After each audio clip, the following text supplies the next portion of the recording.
పశ్చిమాసియా యుద్ధం ఆర్థిక వనరులు మౌలిక వసతుల నష్టం వైపు మళ్లటంతో రానున్న రోజుల్లో ప్రపంచం అతిపెద్ద సంకటాన్ని ఎదుర్కొనుందా? ఈ ప్రశ్నకు అవుననే సమాధానం వస్తోంది. ఈ మాట వింటేనే వల్లు జలధరిస్తుంది. పశ్చిమాసియా యుద్ధం ఆ కష్టాన్ని తెచ్చింది. సౌదీ, ఖతార్, యుఏఈలోని గ్యాస్ క్షేత్రాలపై ఇరాన్ భీకరంగా దాడి చేసింది. ఇరాన్ గ్యాస్ ఫీల్డ్ పై ఇజ్రాయెల్ దాడి చేయగానే గల్ఫ్ దేశాల్లోని గ్యాస్ క్రూడ్ ఆయిల్ క్షేత్రాలపై ఇరాన్ అటాక్ మొదలుపెట్టింది.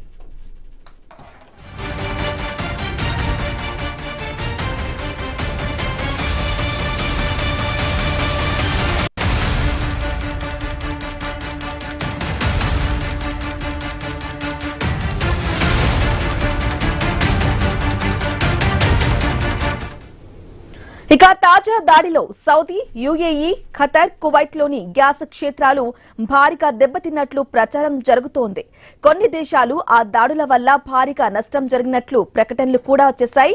ఖతార్లోని రాస్ లాఫన్ పై ఇరాన్ గురిపెట్టింది. ఎల్ఎన్జీ రిఫైనరీకి చెందిన కీలక స్థావరం ధ్వంసమైంది.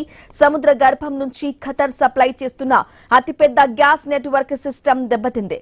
ఇలా దెబ్బతిన్న గ్యాస్ క్షేత్రాలను సాధారణ స్థితికి తీసుకురావడానికి ఇక ఆయా దళాలు 5 ఏళ్లు పడుతుందని ఖతార్ ఎనర్జీ సీఈఓ వెల్లడించారు.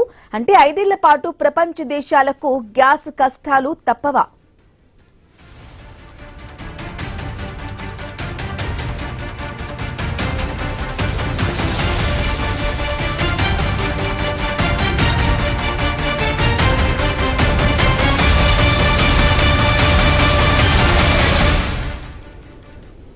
తాజా యుద్ధంతో పర్యావరణానికి పెను ముప్పు పొంచి ఉంది. గ్యాస్, క్రూడ్ ఆయిల్ క్షేత్రాలను అగ్గి అంటుకుని పెద్ద ఎత్తున మంటలు ఎగిసిపడుతున్నాయి. నల్లటి పొగలు ఆకాశాన్ని కమ్మిస్తున్నాయి. దీంతో వాతావరణంలోని నీటి బిందువులతో ఆ నల్లటి పొగలు కలిసి ఆమ్లవర్షం పడే ప్రమాదం ఉంది. ఆమ్లవర్షం చుక్కలు శరీరంపై పడితే చర్మ వ్యాధులు, క్యాన్సర్ రావటం ఖాయం. పొగలకు శ్వాసకోశ ఇబ్బందులు తలెత్తుతాయి.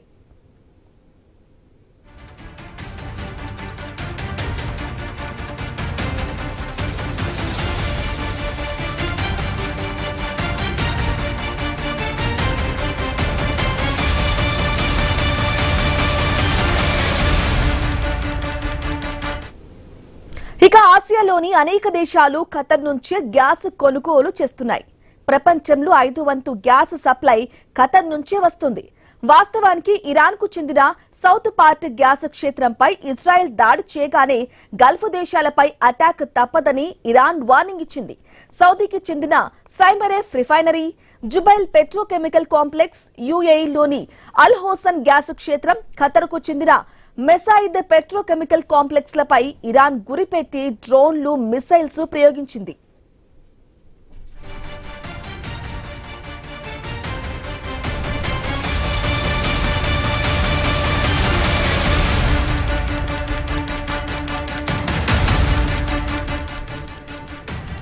ఇక సౌదీలోని సైమరెఫ్ రిఫైనరీపై డ్రోన్ దాడి చేసింది ఇరాన్. కువైట్లోని అల్ అహ్మదీ, మీనా అబ్దుల్లా రిఫైనరీలపైన డ్రోన్లు పడ్డాయి. పెద్ద ఎత్తున మంటలు రావడంతో నష్టం భారీగా ఉంటుందని అంచనా వేస్తున్నారు. మంటల్ని ఆర్పేసిన క్రూడ్ ఆయిల్ వెలికితీత నిలిపివేశారు. ప్రపంచంలోని అతిపెద్ద గ్యాస్ ప్రాసెసింగ్ సెంటర్ యుఏఈలోని హబ్సన్ గ్యాస్ కాంప్లెక్స్ పైన ఇరాన్ దాడికి బలైంది. ఇక ఎయిర్ డిఫెన్స్ వ్యవస్థలు ఇరాన్ డ్రోన్లను అడ్డుకున్నా కొన్ని నేరుగా వచ్చి పడ్డాయి. గ్యాస్ కాంప్లెక్స్ పై శిథిలాలు పడటంతో ఉత్పత్తి ఆపేశారు.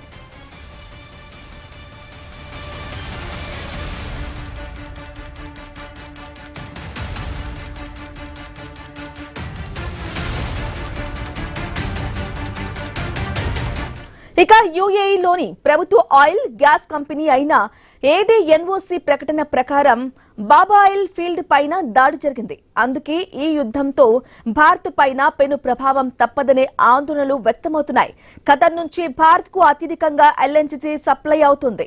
భారత్ ఏటా 1.4 కోట్ల టన్నుల ఎల్ఎన్జీ దిగుమతి చేసుకుంటుంది. ఖతార్, సౌదీ తదితర దేశాల నుంచి 80 నుంచి 85% ఎల్పీజీ దిగుమతి అవుతుంది.